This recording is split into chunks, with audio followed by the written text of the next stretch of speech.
नमस्कार, मैं हूं करमवीर और हमारे साथ हैं वरिष्ठ पत्रकार अफरोज रिजवी सर। सर, आपका बहुत बहुत स्वागत है ताजा घटनाक्रम में। धन्यवाद। आज के जो मुद्दे हैं उसको संक्षेप में मैं बता दूं। पहला मुद्दा है बहन कुमारी मायावती जी से जुड़ा है। बसपा सुप्रीमो मायावती जी ने अपने भतीजे आकाश आनंद को हटाने के बाद अपने भाई आनंद कुमार को भी नेशनल कोऑर्डिनेटर पद से हटा दिया है, हालांकि वो राष्ट्रीय उपाध्यक्ष बने रहेंगे। दूसरा मामला उत्तर प्रदेश के मुख्यमंत्री से जुड़ा है जी। उनको बम से उड़ाने की धमकी दी गई है और 11 सेकंड का वीडियो जारी किया गया है। तीसरा मामला राहुल गांधी से जुड़ा हुआ है। उनके खिलाफ अखिल भारतीय हिंदू महासभा के मंडल अध्यक्ष पंकज पाठक ने जून 2024 में एक मुकदमा दायर कराया था और उसमें उन्होंने आरोप लगाया था कि उन्होंने आर्थिक सर्वेक्षण को लेकर गलत बयानी की है। इसमें 2 अप्रैल की तारीख दी गई है और ये मामला बरेली में पंजीकृत है। और अंतिम मामला है औरंगजेब पर घमासान।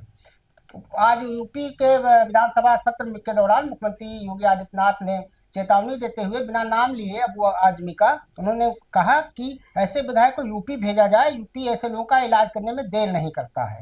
इस पर अखिलेश यादव ने भी ट्विटर हैंडल एक्स पर अपना जवाब दिया है। इन्हीं मुद्दों पर आज बात करेंगे। सर, पहला मामला है बसपा सुप्रीमो से जुड़ा।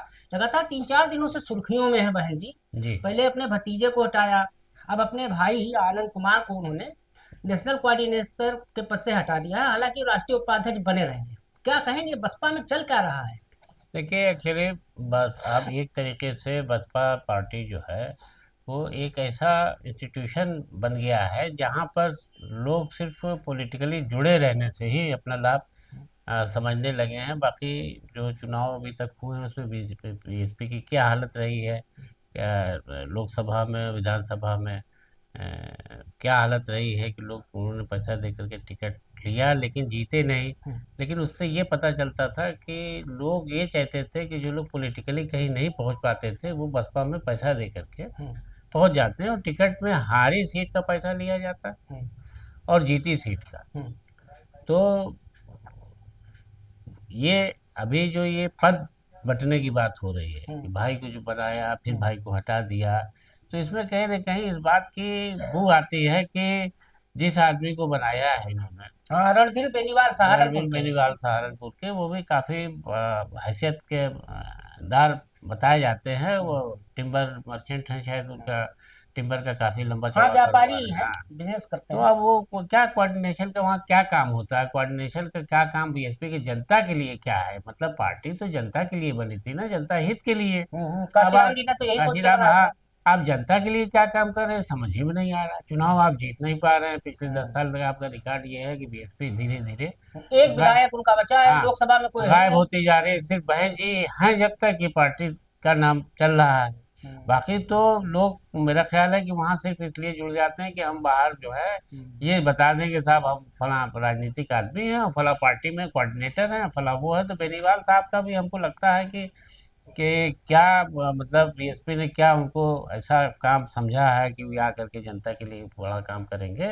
और आनंद कुमार को हटा करके उन्होंने आनंद कुमार को हटाया है क्या, कि बल्कि उसको ये कहा कि ये बहुत ईमानदार हैं, बहुत हाँ, अच्छे एक्स पे हैं। उन्होंने यही लिखा है। हाँ, अपने एक्स पर उन्होंने उनकी बड़ी तारीफ लिखी और कहा है कि मैं कुछ और जिम्मेदारी चाहता हूँ, तो मैंने उनको अपने साथ जोड़ लिया है कि हाँ, सीधे राष्ट्रीय वो, उपाध्यक्ष बना हाँ, दिया। सीधे मेरे साथ राष्ट्रीय उपाध्यक्ष के तौर पर देखे वो। अच्छा सर, कल से एक और मामला चल रहा है। आरपीआई के नेता है रामदास अठावले, मंत्री हैं केंद्र में। जी। एक खबर चल रही है कि शायद आकाश आनंद आरपीआई ज्वाइन कर लें, हो सकता है, क्योंकि लखनऊ आए हुए हैं अठावले जी।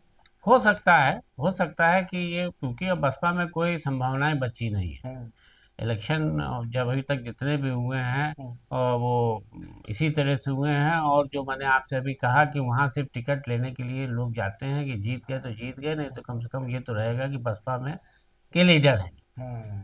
और पार्टी जब देती नहीं है तो लोग बसपा की तरफ जाते हैं। वो लोग जो इनके पास 2 नंबर का पैसा होता है या पैसा होता है कि वो हम किसी तरह से सियासत में आ जाएं, तो अब उसका लाभ बीएसपी की लोग उठा रहे हैं। हमें तो ये लगता है उसका अब सियासी कुछ नहीं रह गया है, सियासी जमीन बची नहीं। सर, दूसरा मामला मुख्यमंत्री योगी आदित्यनाथ से जुड़ा हुआ है।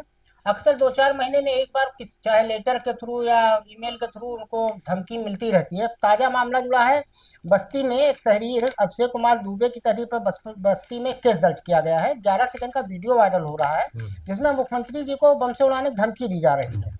और ये आप इसको कैसे लेते हैं? ये हर 3-4 महीने बोला। आप सोचिए, डीजीपी कार्यवाहक है हमारे यहाँ, अभी तक कोई रेगुलर डीजीपी नहीं हुआ।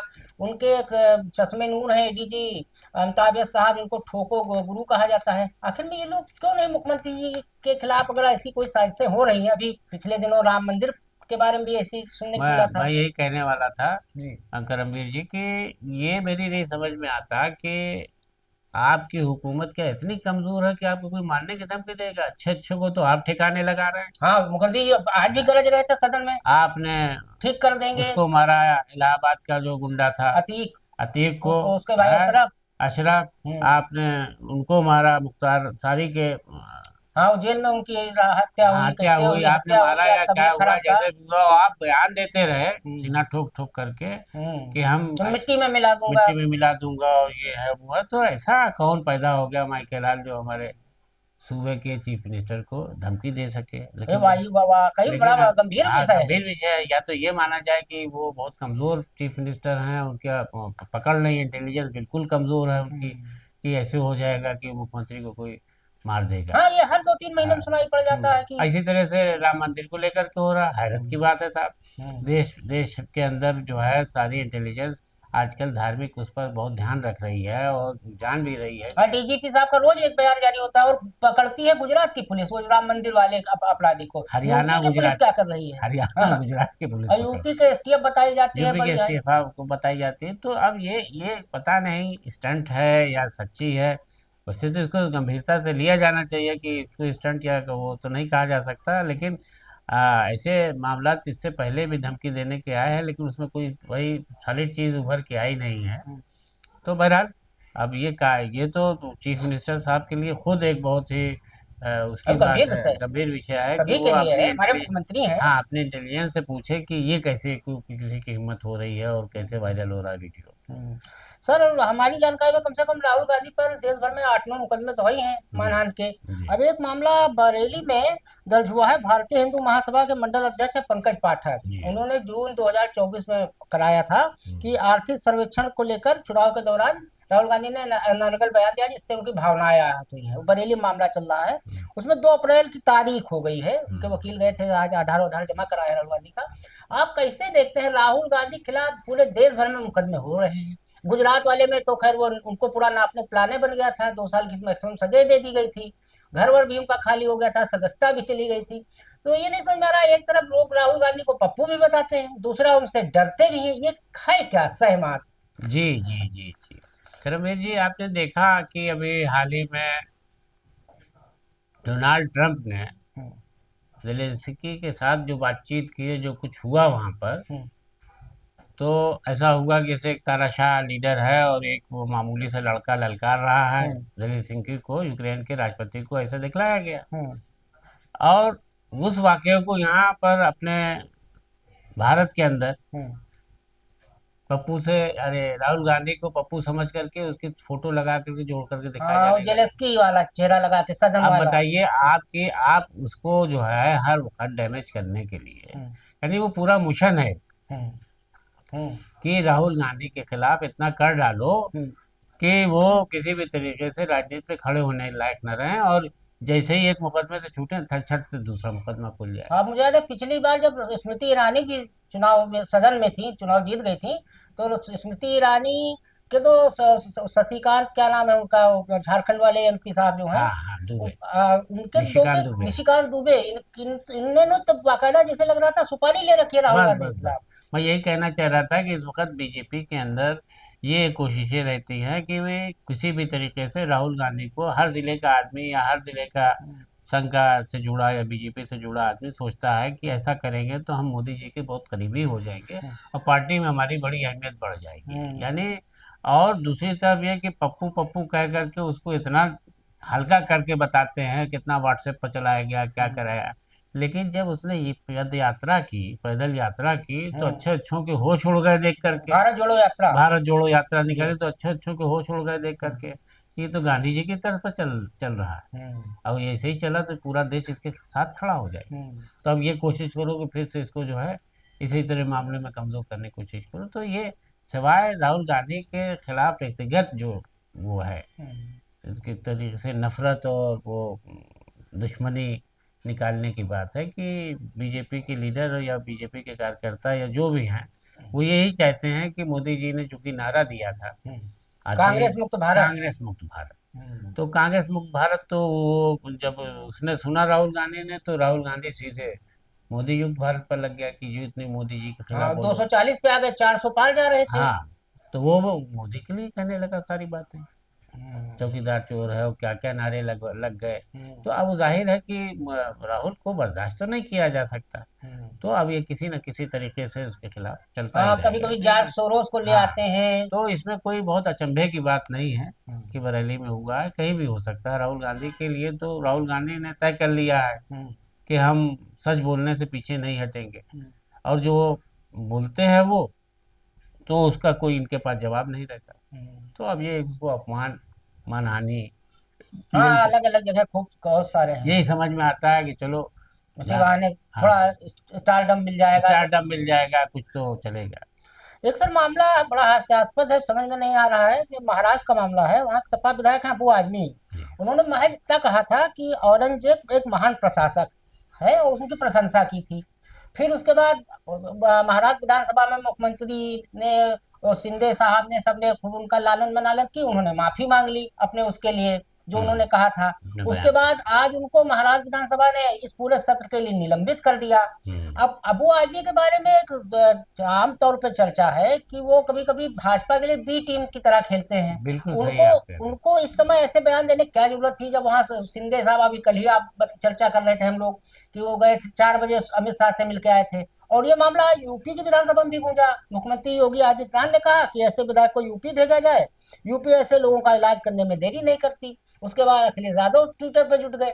ये अबू आजमी का मामला है क्या, क्या कुछ कोई खेल देखिए, तमाशा अबू है? अबू आसिम जो है, आजमी साहब, वो चूंकि आजमगढ़ के हैं, अच्छा। उत्तर प्रदेश आजमगढ़ के हैं, जी। और बड़े कारोबारी लोग हैं एक ज़माने से। तो जी। मुलायम सिंह बॉम्बे आते जाते थे, तो बॉम्बे में उन्होंने इन लोगों से संपर्क किया और कहा कि महाराष्ट्र में भी पार्टी को खड़ा करो। हम्म, तो अबू आसिम को इन्होंने तब से जोड़ा हम्म, पार्टी में, कि बनाया, फिर राज्यसभा दिया इन्होंने, उनको बनाए रखा अपने हम्म, साथ। तो अब ये जैसे आजमगढ़ की इन लोगों ने ठेका ले लिया था कि सब सीट सपा को हम जिता दिया करेंगे, हम्म, और एक तरीके से होने भी लगा था कि आजमगढ़ को लोग मिनी पाकिस्तान बताने लगे थे। हाँ, जैसे एक समय था। एक समय था कि अब ये करो, और इन लोगों को बताने लगे कि देश के गद्दार हैं अबू आसिम, हम्म, वासिम को, कि ये अबू लोग। सलेम भी चूंकि वहीं हाँ का था। हाँ, अबू सलेम भी वहीं का था, वो दाऊद इब्राहिम का मामला था। हम्म, तो वो सबसे जोड़ जाड़ करके सब चलने लगे। लेकिन बहरहाल अबू आसिम साहब ने औरंगजेब की प्रशंसा की, ये उनके अपने व्यक्तिगत हैं कि क्यों की, उन्होंने कैसे की, लेकिन यहाँ तक कि महाराष्ट्र के लोग हैं वो शिवाजी को मानते हैं और शिवाजी के भक्त हैं, और वहाँ पर औरंगजेब की बात कोई भी करेगा तो उनको अच्छा तो नहीं लगेगा, हम्म, क्योंकि औरंगजेब के तमाम ऐसे वाक़े भी हैं कि जिसमें शिवाजी के साथ उनके अच्छे संबंध नहीं रहे। जैसे कि बताया गया, एक फिल्म भी बनी है उस हम्म, पर, हम्म, छावा। हम्म। तो उसमें भी बहुत सारी चीज़ें ऐसी दिखाई गई हैं, पता नहीं उसमें कितनी सच्चाई तो है उस पे कितनी तो नहीं। फिल्म वालों ने माफी मांगी, उसमें कुछ चीजें गलत भी दिखाई गई हाँ, हैं। तो फिल्म में तो अतिरिक्त तो से काम लिया ही जाता है कि बढ़ा चढ़ा के दिखाओ। हम्म, तो उसके लिए उन्होंने तो कई फिल्म में बताया नहीं कि कुछ चीज़ हमने अपने से जोड़ी है, हम्म, वो तो पूरी सच्ची कहानी पर। लेकिन उसमें एक चीज़ ये दिखा दिया उन्होंने कि ये फिल्म हम जो है, ये इसमें जो है हम किसी वर्ग विशेष या किसी समुदाय के खिलाफ नहीं। हम्म। नहीं, वो तो नहीं। कोरम मिनट में हाँ पूरा करने का हाँ, तरीका बस है ये कि जैसे कि सिगरेट की हमने डिब्बी पल्ला पर अपना लिख झाड़ दिया लिया। जाता है हाँ, कि सिगरेट धूम्रपान स्वास्थ्य के लिए हानिकारक है। हानिकारक है, शराब पीना सेहत हानिकारक के लिए है, और खराब है। बेच भी हम रहे हैं। हाँ। तो वैसे ही ये है। लेकिन बहरहाल ये है कि अबू आसिम की वहाँ कोई बहुत बड़ी वो नहीं है, हम्म, और न समाजवादी पार्टी की। हम्म, लेकिन अब ये कि उसको देखिए, अब यही होता है ना कि नफरत की भावना को बढ़ाना, कि उन्होंने बयान दे दिया हम्म। तो अब हिंदू मुसलमान होगा। अब ये बी टीम वाली यही तो काम है, क्या जरूरत थी इनको समाजवादी पार्टी को नहीं, कुछ बोलने की। लोग दबी जुबान रखना रहे हैं कि उनके अबू आदमी के खिलाफ कुछ मामले हैं महाराष्ट्र में, उस गंभीर मामले हैं, तो उससे भी बचने के लिए। अब हाँ, जाहिर है कि वो जो इसी बहाने, जैसे वो आज तक हमने नहीं देखा कि वो जो एमएम के नेता है, क्या नाम उनका, वो ओसुद्दीन ओवैसी, ओवैसी। ओवैसी साहब के खिलाफ कोई सीबीआई चली हो या हम्म, कहीं कोई एफआईआर हुई हो, हाँ। और जबकि वो भी कितना खतरनाक बोलते हैं। हैं? मायावती जी को ले लीजिए, इनके मोदी खिलाफ मेरा क्या सीबीआई जांच। करेगा, और हाँ। वो क्या करेगा, वो क्या करेगा, सब बोला करते हैं, हम्म, मायावती बोलती हैं। हम्म, लेकिन चूंकि उन लोगों ने सब सब कह रखा है कि हम हमसे आपका फायदा है, इन लोगों ने महसूस कर लिया कि हम्म। ये मुसलमान मुसलमान करेगा तो जान हिंदू बची एक रहे। हो जाएगी, जान हाँ, बची। आप ही बता रहे थे कि मायावती जी का एक बयान है कि मुसलमान खतरे में है, क्या है? हाँ, अभी आज उनका मुसलमान देख रहे थे बयान अखबार में कि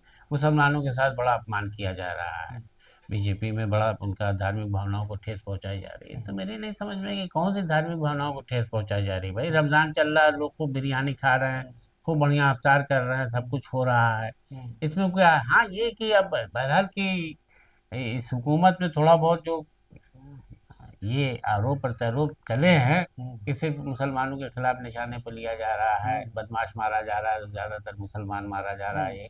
लेकिन बहरहाल अब ये है कि वो बहन जी ने क्या कहा है, वो इशारा उनके मेरी समझ में नहीं आया कि मुसलमानों को कहाँ सताया जा रहा है। कोई ऐसा तो मेरी नहीं समझ में आया कि धार्मिक तौर पर क्या सताया जा रहा है। भाई पूरी आज़ादी है और पूरा रमज़ान चल रहा है, लोग अब वैसे ही खरीदारी कर रहे हैं, गोश्त मांस सब खा रहे हैं, बिरयानी चल रही है, शानदार शरबत चल रहा है, सब लोग आराम से कर रहे हैं। तो अब मायावती का ये बयान किस किस बात को लेकर के है, क्या इशारा है, ये मेरी नहीं समझ में आता। तो जैसा कि देखा आपने, अफरोज रिजवी सर ने सभी मामलों पर विस्तार से चर्चा की। आज के लिए इतना ही। अगर आपके पास कोई कमेंट हो, सुझाव हो, राय हो, तो आप कमेंट बॉक्स में जरूर लिखें। धन्यवाद। Thank you sir.